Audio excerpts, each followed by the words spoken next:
Americans may no longer be able to afford access to the internet starting this week. A government program that helps keep low-income households online is now set to run out of money by Wednesday. How in the heck did this happen? Meanwhile, the bill to extend the program is stalled in Congress. It's called the Affordable Connectivity Program, or ACP.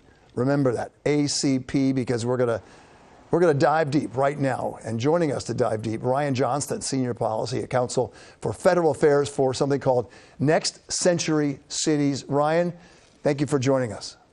No, thank you for having me. I appreciate it. All right, let's start at ground zero, because I don't think a lot of people, unless they're involved in this program, really knows what that is. What does Next Century Cities do?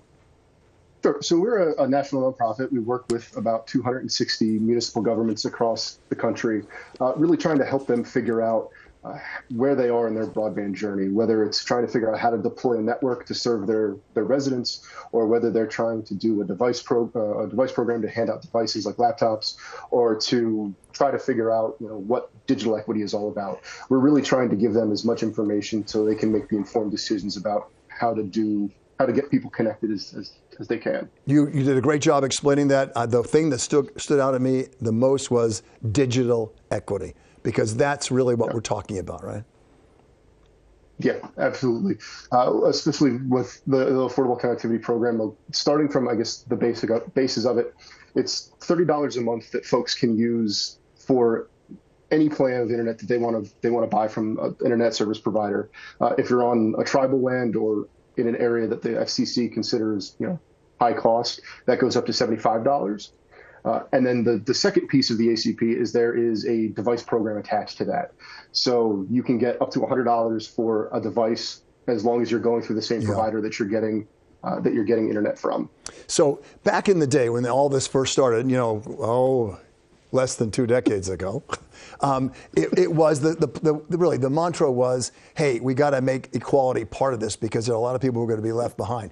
It is so far beyond that right now. If you don't have internet, if you're not online, you're losing out on much of what drives the economy and the country these days.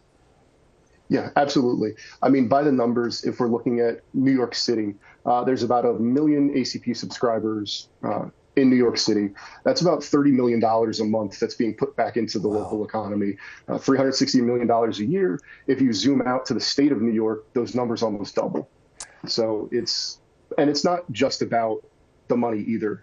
When we look at who this is helping, it's helping folks with disabilities stay connected to the essential services that they need. It's helping seniors age in their homes.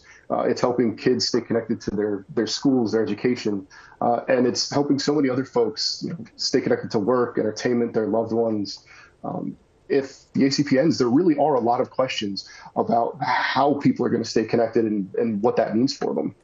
So you wouldn't just think, okay, well, we're going to do without food stamps because we're running out of ways to do that inside Washington. How does it get to this position where all of a sudden it's going to expire this week? We wouldn't do that with food stamps. Right. And it is really that we kind of hit the precipice of the program is just running out of money. Back in 2021, when this program was created, they appropriated about $14.2 billion for the program. This month, as of tomorrow, it will be the last day of the last fully funded month. So in May, folks can get $14 for their internet bills if their providers continue on the program. But at the end of May, it's completely exhausted. Wow. As you mentioned earlier, there have been several congressional attempts to kind of refund the program, but nothing's been successful as of yet. Okay, so what are the next steps? And I wanted you to just end this with what happens if this doesn't get passed. Sure. So the next steps are I think there's 3 big ones. The first is it's in Congress's hand.